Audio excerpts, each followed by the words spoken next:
leading the way with important local coverage. You're watching WISN 12 News at 9. A car riddled with bullet holes, a sidewalk suspect takedown, and a front door breakdown. The Milwaukee police shooting that left one person dead and its larger connection to the search for a suspected killer. The Wisconsin ballot selfie bill and the push to allow pictures in the voting booth.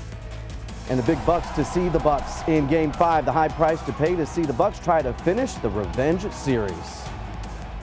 We do start with breaking news live here at 9 o'clock from Farwell and Curtis Streets on the east side. That is where a fire at a home has multiple crews on the scene there.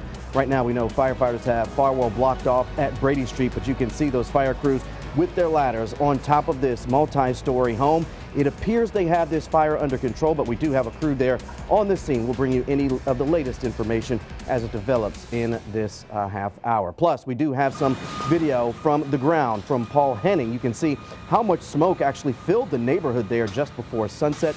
No word on any injuries, but again, we are keeping an eye on this developing situation right now. Any updates, look for it here in this half hour and on our website at WISN.com.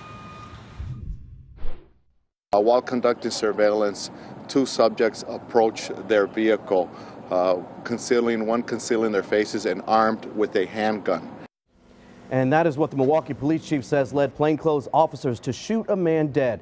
12 News led the way breaking the story this morning. Those officers were on a stakeout looking for a murder suspect near 8th and Wind Lake. 12 News' Ben Wagner is there live for us tonight. And Ben, are investigators still there?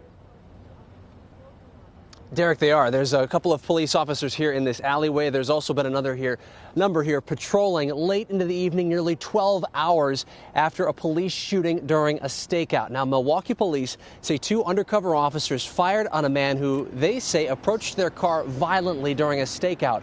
One suspect was killed. Police arrested another a short time later. The neighborhood here, though, remained on lockdown as tactical officers then moved in on a house here at 8th and Wind Lake looking for the wanted murder suspect, Victor Centrone. Police Chief Alfonso Morales described how this masked suspect initially approached officers earlier today. He was wearing a mask that concealed the lower part of his face. That subject did come directly to the vehicle, and what we know of right now, to execute a deliberate act of violence. And Ben is back with us live tonight. Ben, what do we know about those two suspects? Well, Derek, police have not identified them, only saying that they are two men from Milwaukee. The man killed was 29. Police say he did have a criminal record. The other is 18 years old and is in custody. Now, they did say the 29-year-old did not fire shots, but the chief would not say whether those two suspects are related to Victor Centrone, the man that they were looking for. All right, Ben Wagner live in Milwaukee for us tonight. And those officers were there because of a lead to find Victor Centrone, as you heard Ben mention. He's accused in a deadly traffic ambush shooting, but records we obtained today show he should not have had a gun. Last month, a judge ordered Centrone to give up the .22 caliber gun he owned, but Centrone skipped that court hearing. The order came after Alexis Rivera told police Centrone, who was her ex-boyfriend, attacked and threatened to kill her. But police could not find Centrone after prosecutors charged him in that case, and records show an arrest warrant was issued just 1 week before the deadly shooting. We seen his whole face first. He looked at us, dropped his hood and smiled, put his arm out the window and just let go. Rivera's current boyfriend died in that shooting. Centrone is still on the run tonight. And coverage from today's deadly police shooting and neighborhood lockdown continues right now online. You can watch both Milwaukee police press conferences in their entirety. Plus, you can also see video from News Chopper 12 of a suspect takedown near that scene. It's all on our website right now, WISN.com, and the free WISN mobile app. A busy breaking news Tuesday, the school shooting chaos in Colorado now. At least 8 students are hurt and 2 suspects in custody. ABC's Ramina Puga has the update outside Denver tonight. According to the first shooter, the second shooter is still on the loose. Officers taking 2 suspects into custody after police say they opened fire inside their Highlands Ranch, Colorado school. 1 student died, 7 others injured. When we were walking out, I saw, I don't know if it was a dead body or something to my right with bullet shells and a cracked phone. Then when we were exiting the building, there was a trail of blood. Officers' quick response credited for helping save lives. As officers were arriving at the school, they could still hear gunshots, and as they were entering the school. The school is so big it took officers 2 hours to clear every room. We believe we have one adult male and one juvenile male.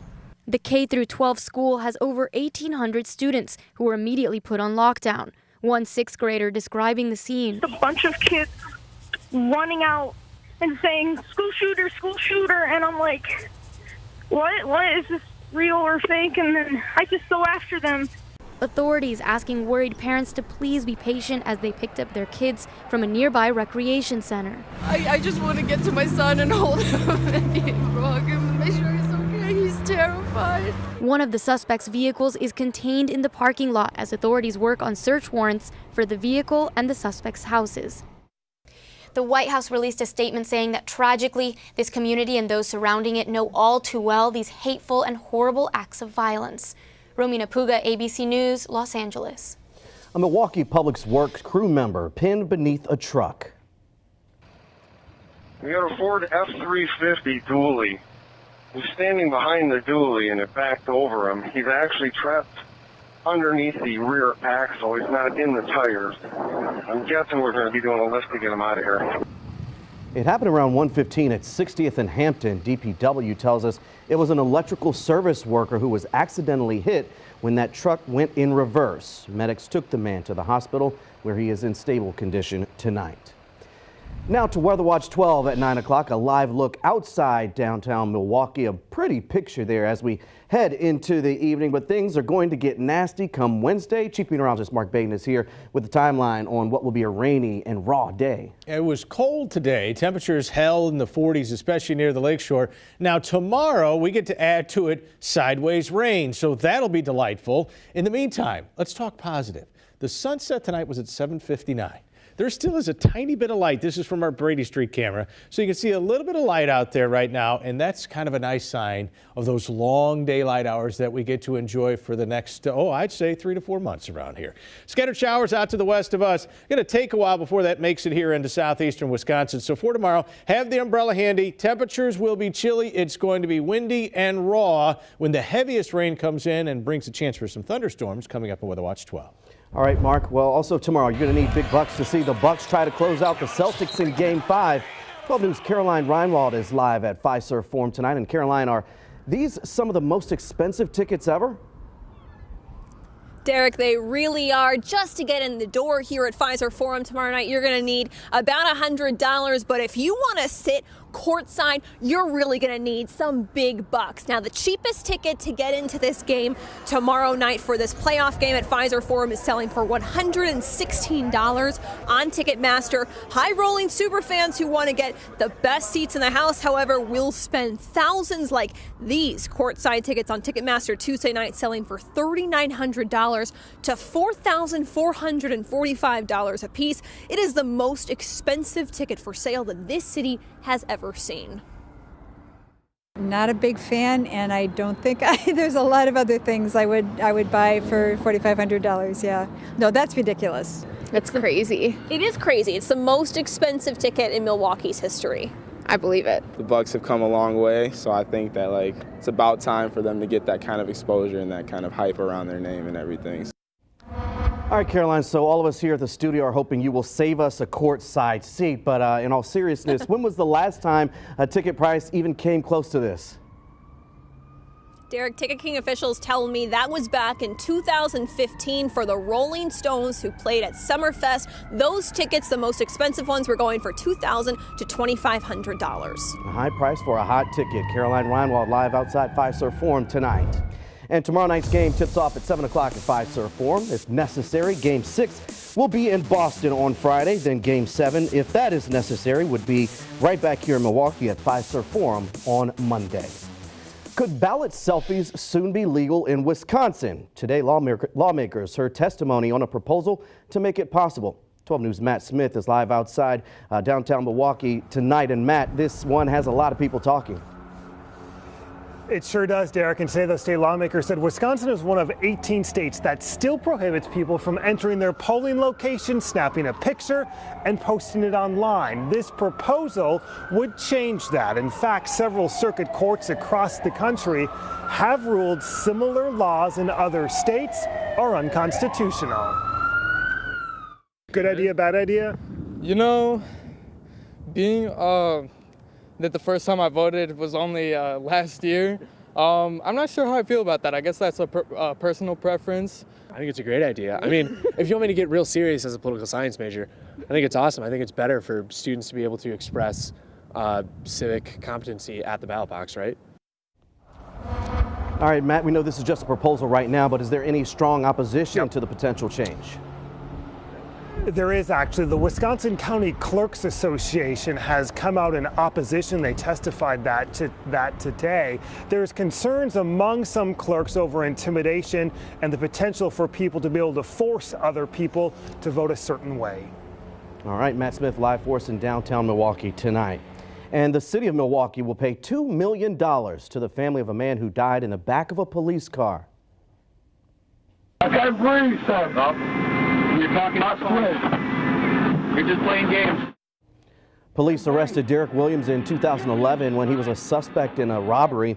Video from a squad car showed him handcuffed in the back seat, struggling to breathe and begging for help. It was a terrible video to watch. You literally saw this man die in the back of a squad car. The officers claimed that from their training, they had been taught and trained that if someone could talk, they could breathe. So they did not believe or questioned, or at least didn't follow through in his constant complaints and begging for help. I can't breathe. No officers were charged or disciplined in that case. The money from the settlement will go to Williams' 3 young children. Now to a symbol of hope in the wake of tragedy. The widow of a fallen Milwaukee police officer, Matthew Rittner, revealed she is expecting. Caroline Rittner found out she was pregnant just days after a gunman killed her husband in the line of duty in February. Recently, Caroline Rittner held a baby gender reveal with her husband's unit, with pink balloons signaling a baby girl is on the way. It was met with very mixed emotions, extremely joyful emotions because another legacy of Matt, and obviously very sad emotions because Matt wouldn't be there to share in the joy of a new life. Milwaukee police tell us the baby is due in October. Some Harleys are helping Milwaukee police remember their fallen friends. Coming up, the destination for a special tribute to the families of those who lost their lives in the line of duty. Plus, check your garage. We are helping you get your bike ready for the road this spring.